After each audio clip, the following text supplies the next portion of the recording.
Hey, Chris House fans, look at this guy. This is the new Losi Nightcrawler. Here she is. You know what? We got the blue, we got the green, but I pulled the green out, and I'm more of a blue guy, like, blues, oranges, the Chris House colors. That's kind of what we pick. But Tony and I, we love this thing. We're like, oh my god, it's cool. So I'm going to curb some of the enthusiasm here, okay? Because I want to give a nice... It's so hard, because, it's... We only bring in stuff that we like, and sometimes we get stuff in and we don't like it, but there's a lot of things that I really like, and there's some things that I'm okay with. There's a couple things I don't like. So let's go through it, okay? First of all, when we're looking at this thing, just exterior-wise, okay, I think it's great. Now... It's very ambiguous. Some people are like, well, maybe the cage, you could make these a little beefier. You could do this, you could do that. The problem with caged vehicles is it's very, especially with like a comp scale crawler. Is that what you call it, Tony? Comp scale? Yeah, pretty much. And the reason why I asked Tony about comp scale is because, it's so muddied up these days. Like, someone will be like, hey, I got a Blitzer Beetle. It's a comp scale crawler. It's like, there is some competitive things about it. There is some scale things about it. Maybe it could crawl. I don't know. So it kind of gets lost. But where this truck really kind of wins is actually, I think almost in all arenas. And let's go through it, okay? So the green body's cool. There's a blue body as well. The real secret, and I'm just going to, I'll get to that in a second, okay? So let's look at wheels. First of all, thank you, Losi. You put beadlocks on a vehicle. Take note. Axial. Praxis. Okay, come on, give us beadlocks. Even if they're beadlocks we don't like, just give us beadlocks. So at least you can get this and you can swap out the tires. Okay, so the beadlocks are off of the twin hammers. Okay, very almost identical, probably same SKU. And then as far as rubber goes, this is off the Ascender. Okay, now they are a licensed TSL Super Swamper tire. They have like a medium foam. Some guys might be like, well, what is that? It seems like it's a dense kind of open cell foam, but still foam filled, not too soft. Like, so that was one thing that kind of we didn't like about some of the Red Cat. Like, just the basic Everest. The Pro was really nice, but really, really soft. Really, really soft. Where these will hold their shape a little bit better. So we like that. Now, while we're into exterior features, let's just turn this sucker on here. The lights. Holy crapola. This thing is just... So, if you can see under there, there's these kind of like wheel lights on each side. Rock lights, sorry, yeah. You've got a light bar up underneath. You got a light bar right up top. And we're talking like... we do shadows and stuff. No? Okay. And then we've got... I do that to Charlie, the dog. Whatever, and I know I've got a lot of comments. People are like, where's Charlie? With the way the scheduling has kind of been at the shop and things have been busy, I sometimes don't have time to grab him and bring him here, and so I kind of leave him at home with the family. So, okay. Now, the lights are just killer. I'm going to turn this off so we can kind of get to the nitty-gritty, okay? One thing, too, Losi, it would be nice if you guys just gave us a little bit longer of a wire, but I understand it's short because we don't want to get it caught on things. These are like surface mount LEDs. The light bars are fairly cheesy, but this is cool. It's light. Light's good, and it's got some little bolt-in accessories in here. And you also get a little cheesy winch and a little cheesy, little come-along jack. Jack-all? Is that what they call that? Yeah. Farm jack. Yeah, well, farm jack, but I think they're called jack-all, whatever the hell. High lift, there it is. It's clearly my first day, okay? You get some tools in here, too. These are a little beefier than the standard tools. And when I say a little beefier, I mean 3% beefier, okay? But I like that. I noticed that. Okay, so here's my real qualm with this truck, okay? And I'm going to just talk about electronics. First of all, they're using this SX, 2 or STX2 radio, which...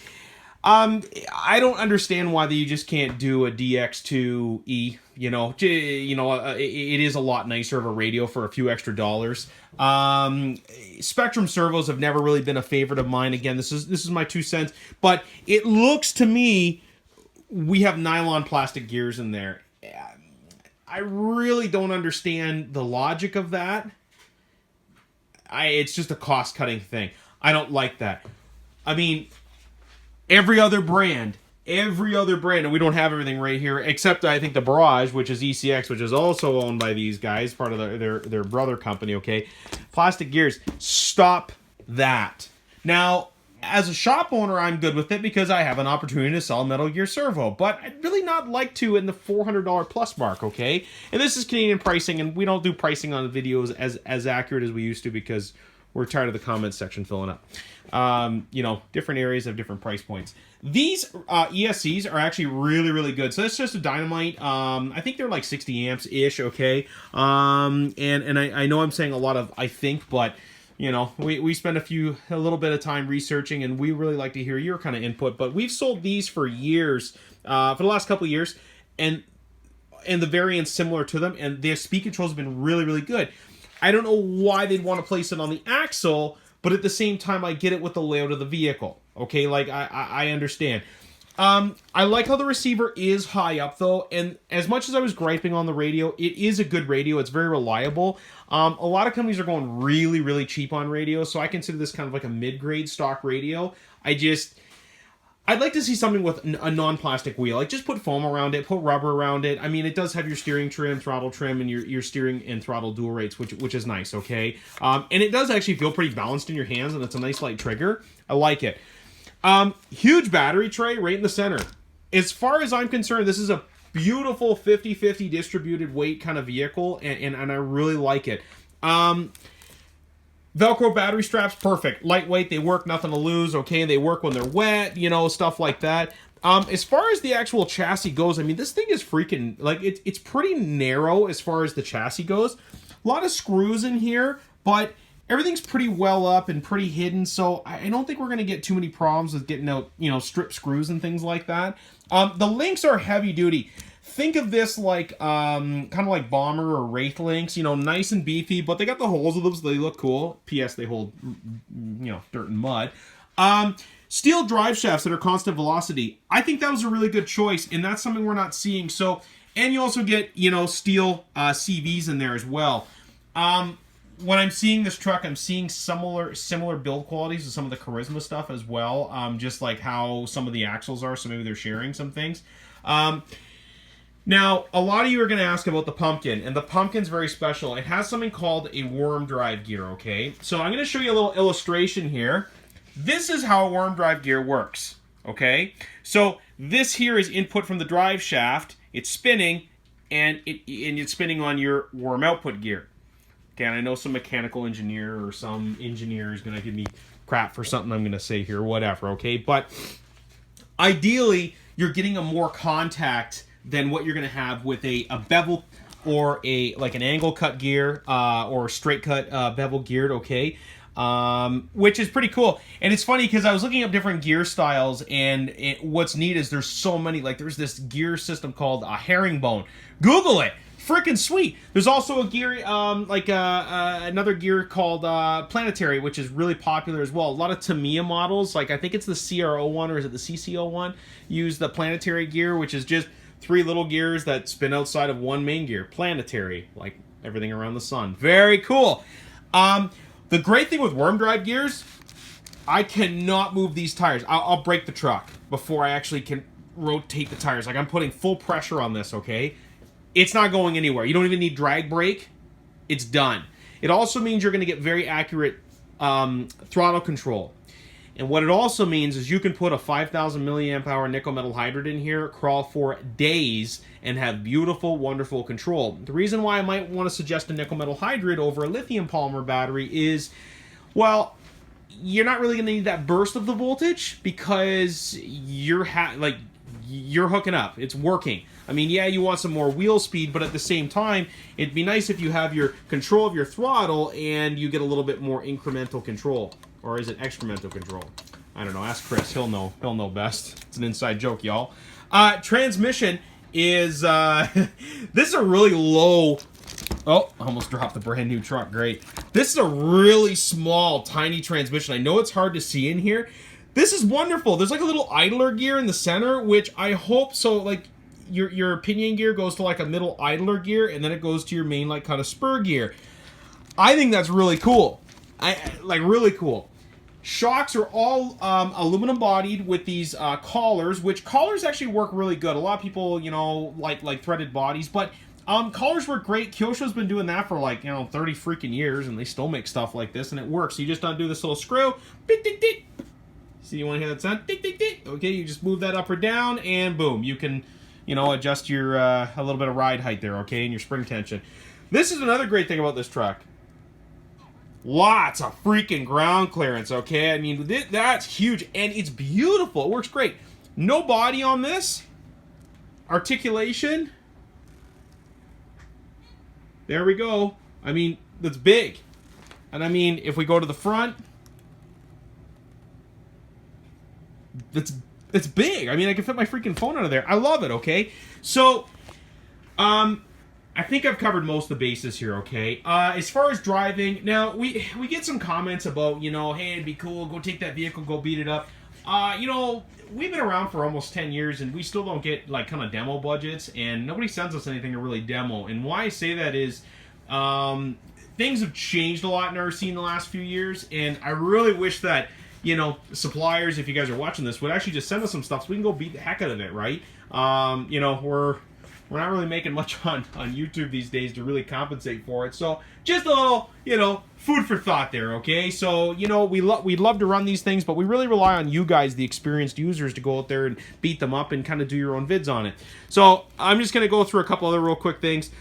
This truck would be an actual really good candidate for four-wheel steer. So a few parts and you can make this to four-wheel steer, and you could probably just relocate the speed control maybe up above. You could probably come up with something, you know, ingenious or something that maybe just like a little plate that comes off here and move that. So it's cool. I really like the truck. The body is really good on it. The lights are good on it. But the thing is, though, is we have to like the truck after the body's taken off. There's a few vehicles that we have not done videos on lately because we got them in and we were disappointed. Okay? Now, we're not going to disclose what they were because we try to keep things pretty positive, but we get rid of the stuff. We'll either part a vehicle out or we'll sell it off as demo to move it, and it's gone, and, you know, and we make sure our customers know about it, that, you know, there were some things that we didn't like. But the Nightcrawler, it's making it. It's doing a great job. Now, what other Losi stuff do we have here?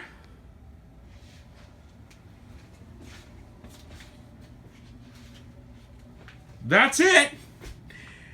I want you guys to be aware of that because Losi's a brand that I always had some fundamental differences with. I don't believe they have any brand direction. Sorry, just giving it to you guys, and I know it sucks. They're just making stuff to make it, okay? But I believe lately they've been improving, and I know their racing stuff is really good. It's not what we do here, but as far as ready to run basher stuff, it's been non-existent / existent and not doing very well / kind of a pain in the butt. This is the first vehicle from Losi we've carried in years, and I gotta say, I'm really happy with it so far. The body is a little bit of a pain in the butt to get off. My one big gripe is the freaking hardware. Stop putting Imperial hardware on vehicles. That's it. Damn it. Stop it. Nobody and I can spot this stuff a mile away. I mean, metric. And it's not just because we're Canucks. I think there's only 2 countries in the world that use the Imperial system. Everybody else is the metric. It's USA and somewhere else. But we love America. We do. Even though we're up in Canada. We love it. But get rid of the Imperial hardware. Nobody cares. Nobody wants it. Get rid of this servo. Nobody wants that. Okay? And the ESC, we're okay with that. No battery, no charger included was a little bit of a bonehead thing too. But, I mean, it's going to cost a few bucks more than your Charisma Coyote, and it's a very unique, very different truck. We like it. Good job. So, keep it up. If you guys have questions, comments, post below, you know. And the big thing is, oh, somebody nicked the wood here. Oh, that's okay. See, I got a squirrel brain. I could just go off topic. Oh, and all those who commented hilarious things on our break and enter video we had there on the weekend. Thank you. They're hilarious. Oh, the names you guys can come up for people, but we had a little bit of a robbery here on the weekend, but it's all good. If you feel like watching the other video and you know the guy, you know, you can always call 522-TIPS or call your local police, Hamilton local police, and see if you can help out. So, anywho, there it is. Good truck. Nice if they, did a couple more things, but we really like it. I'm giving this thing like a 9 out of 10. I'm really liking it. The body's hot. So come on in, check one out. If you have questions, even comes with Sony batteries. Genuine Sony batteries. Wow. Okay, now I'm just being a goofball wasting time. Okay, guys, have a great day. If you have any questions, please let us know. And don't forget, click above to the top right to subscribe. You'll do well because of it. Okay, guys, have a great day.